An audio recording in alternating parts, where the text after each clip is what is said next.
Hey, everybody, it's your girl Storytime, Miss Time on Deck.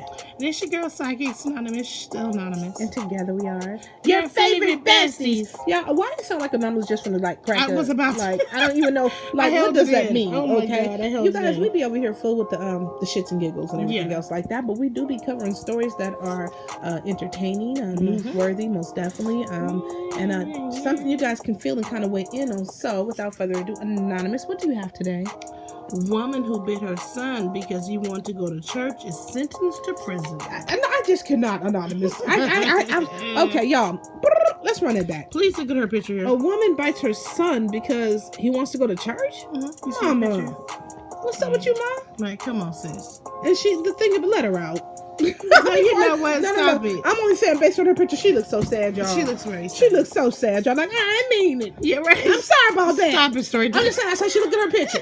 That's how she. I'm just saying. Anyway, that's the real thing. Let's get into the go details. ahead. Okay. Jump to the story, please. A Wichita Falls woman who attacked her child because he wanted to attend church with his grandmother is headed to prison, according to court records.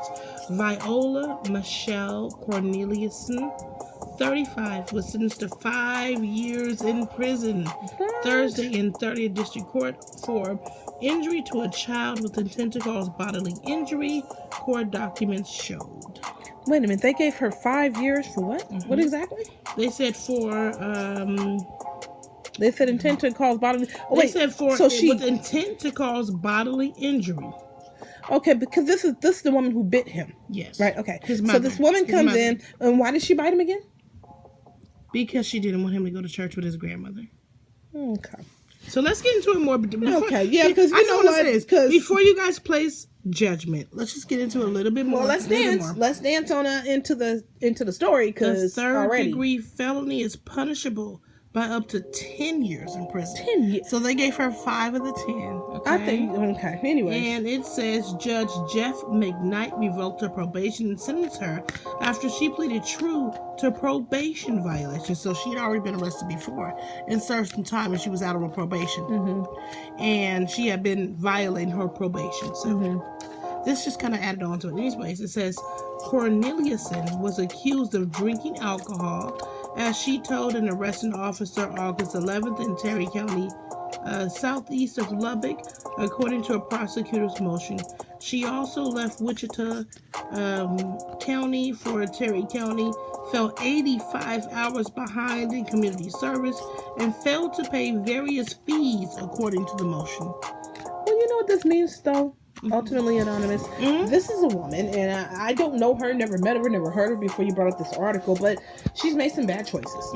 She's made some bad choices, some bad decisions in life. I just can't come down on her with the hammer just because we all make bad choices and decisions. She's a fairly young woman. She's only 35. Not like that, but I'm just saying, I just think about different mistakes that I made in life, you know, throughout my journey thus far. You know what I mean? If I can go back in hindsight and say, damn, you shouldn't have done that, Ty. You know, maybe I would, you know what I'm saying, figured out a better plan to not do stuff like that. But at the same time, I just can't, you know what reminds me of a story real quick, and then we're going to get back into what your opinion is. Go ahead. Many moons ago, or a few moons back, before the whole Trayvon Martin case happened, if you guys don't know who Trayvon Martin is, he's the innocent young kid who was stalked and killed by George Zimmerman, who happened to call himself some kind of neighborhood watch guy or whatever else.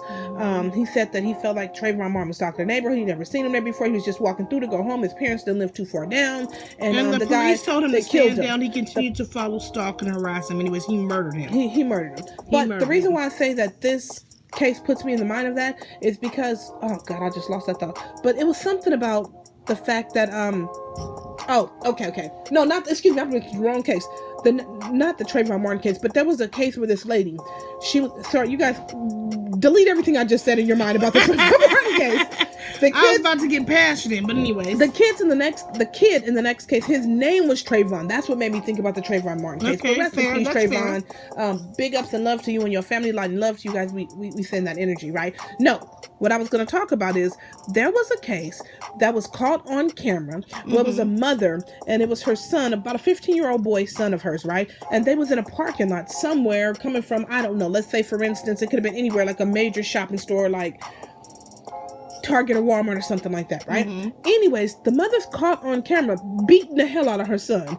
Oh, So it's like, well, he was walking behind her or whatever else, and you can see there clearly, he's talking to whatever's ma, can I have it? I don't know what he was saying. I'm only improvising. Ma, hey ma, can I do this? Ma, shut the hell up, Trayvon. Her son's name is Trayvon for real, y'all, right?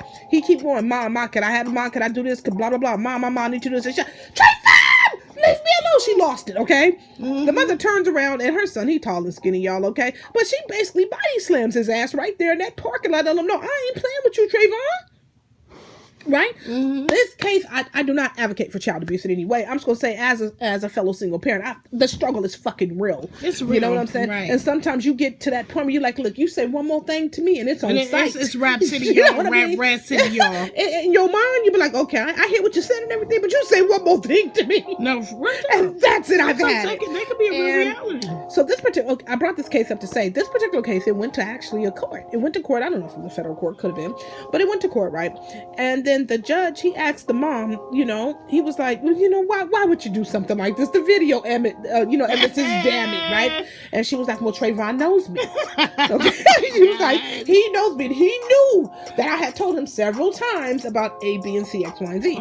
So this particular day, she felt like her own child was antagonizing her or testing her. And if you are a parent, you will understand the sentiment. If you are not a parent or a guardian or a loved one of kids, you can find 100 ways to fault her before you can find one way to understand her. Yeah, you would just go straight to judgment. You don't have to be a parent, but you could be a guardian, auntie, uncle, grandparent, or something else like that. And then you see how even a sibling, you can even be a sibling, and then you understand how somebody can push you and keep pushing you, right? And so then they had the kid take the stand, right? The kid Trayvon, they had him take the stand. Y'all. And the Trayvon, he was like, the judge was asking him, Trayvon, did you previously talk to your mother about A, B, and C? He said yes. Well, what was your mother's response to that? And he told the truth, and my mom said, no, this could not be. Why did you keep asking her? The kid Trayvon starts laughing right there. And you know what he said? You know what he turned to say? Well, I'm sorry, mama. I knew I shouldn't have done that, but I just kept, because I just really wanted this thing to be my way. So in essence, I thought the judge got criticism on both sides, but he handled it well. What the judge said is he's not going to throw that single parent in jail, because if he puts that kid in the system, all it's going to be is another minority. It was going to be another statistic of a broken family. And the judge said, we're not going to do that. But he told her, but ma'am, you are going to get some counseling, because you are going to find a better way. Now, the beauty of this story is this particular judge, he had also been raised and come from a single family home where his mom was the breadwinner, where his mom had to discipline the rules, the stability, and all that other stuff, right? And he reached back to his own experience in that case, and said, no, I understand. Meaning, it was horrible. Yeah, okay, 24th to toomuchfucking.com. Okay. But anyways, the same thing. You can't really judge somebody until you had the experience. Right. The experience is a little bit different for everybody, right, Anonymous? Absolutely. A little bit different. Yeah, it is. But one thing I like about that story, in terms of the judge, is this. When he reached back into his own experience, he said, for the mom, you gonna get some counseling. Yeah, he's gonna come. Because I'm gonna tell you something. She needed that. She did. Whether she knew she needed it or she did know, she needed that counseling. She just needs somebody to talk to, kind of release some of the feelings. I think all single parents need counseling. I'm gonna be honest with you. One way or another. I think all parents need counseling. Whether you're a single parent or you come from a 2-parent household, I believe that all parents need counseling. It's not easy to raise a human being. You understand what I'm saying? Yeah, sure. It's not easy to raise a human being. It's not easy to raise a future leader of the future, or a future person of the future who may not be a leader. There's somebody who carries up and holds up leaders, or there's somebody who lives in a very dark place. It doesn't matter. When you're raising a child, it ain't easy, period. Right. But, and then also I want to say, Anonymous, too, so the way that I bring that Trayvon story back to this story is, I am not 100% completely sure. I don't know if this stopped right here. Oh, you did this stop? Yeah, Is it go ahead. still okay? Go ahead. I'm not 100% sure if this, so the mother bit the son, and she told, allegedly, because she didn't want him to go to church or something else like that. What was the prior discussion around church? Did the mother say, I ain't religious? We're not religious. We are not a religious family. We are a spiritual family. We are a non-believer. I don't know. I'm just speculating. I don't know. So let's get into it more so we can go. Okay, so it says, Cornelius was sentenced to 3 years of deferred adjudication probation on December 7, 2018, and a $500 fine.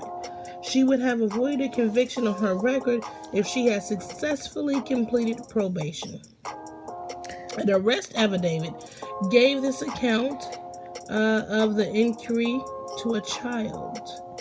Wichita Falls police responded at about 3:11 p.m. on September the 9th, 2018 to a home in the 100th block of East 4th Street in reference to an assault. The victim, a juvenile, told police his mother, Corneliuson, threw him to the ground and bit his hand. He showed officers injuries on his hand and right hip. An officer tried to get her to come to the door, but got no response. She finally yelled that she was not going to come to the door. Okay? She kept being uncooperative and shouted at officers to get off of her porch. Her speech became increasingly slurred.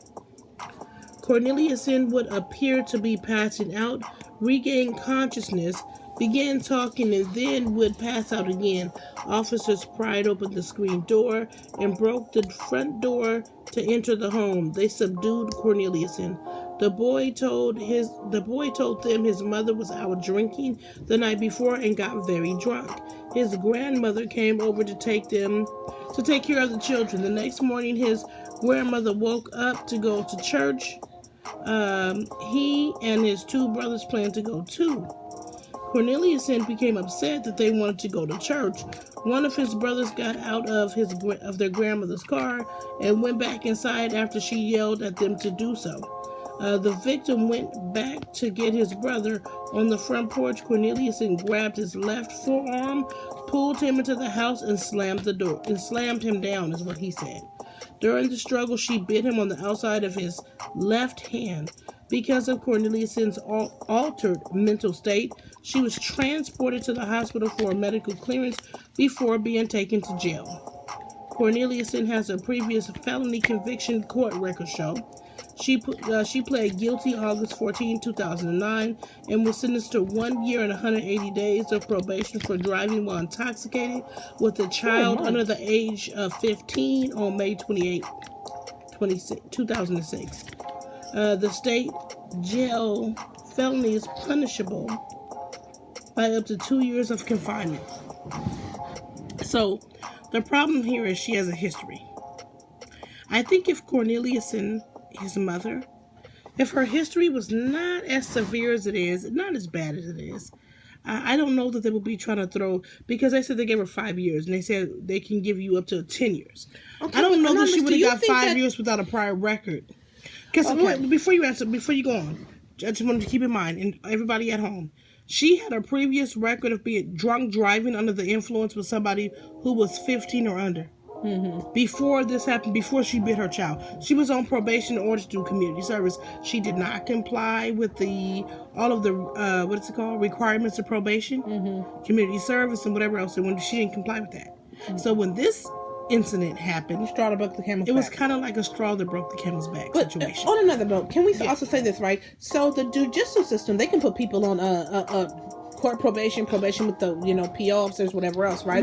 And they say you have to do community service, right? Mm-hmm. But another thing about that is that stuff costs money. It is not free. Yes, it does. So they're saying, oh, she got behind this because she ain't had no damn money to attend it. Right. All right. Y'all knew that woman had a damn EBT card. The minute you put it on it, she said, I ain't got no money. I don't think they should charge for that. No, well, they do. But I don't think they should. I think that should be illegal. They should. I know, but what I'm saying is, so when they start like this, so a person can really get their life together. To me, this is the same equivalent to when they say, oh, he was arrested because of this and because he was back payments and child support. Well, shit, he was back because he ain't had no money to pay it. Right. So you guys give somebody thousands of dollars that when they were at the top of their careers or something else, they might not be able to pay it all, but they can pay a portion of it month to month, right? Right. And then you're saying, or every 2 weeks they can pay a portion of it, and now you're saying we're going to throw you back in jail because you can't afford it. Right. It's just it's almost like a laugh in the face of the person, like I'm going to plant you now and dig you later type thing. Pretty much. I'm not feeling the fact that there's, she was back in this and that. Maybe she couldn't pay. I don't know.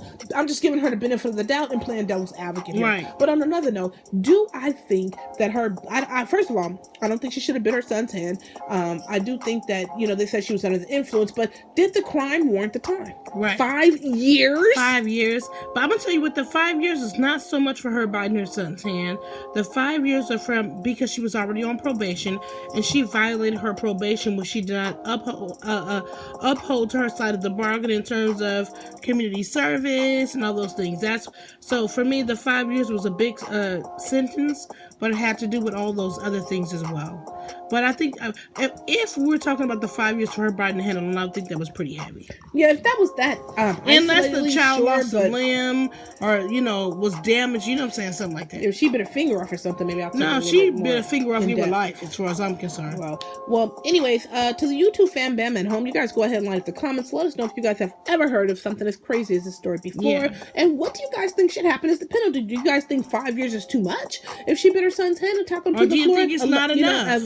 As was said, or do you guys think she should have got the full 10 years? And if you are a person who thinks she should have got the full 10 years, based upon what? What would your reason be? I'd love to know that. Yeah. Anyways, if you guys would like to sponsor this podcast or any of this podcast, go ahead and join your girls over at anchor.fm/psychics-anonymous. Or for a more intimate and immediate approach, hit your girls up at Cash App. We can use some love over there. We lonely, y'all. So you go ahead and put the $ and then your favorite besties. If they have show ideas and all this, where can they reach us?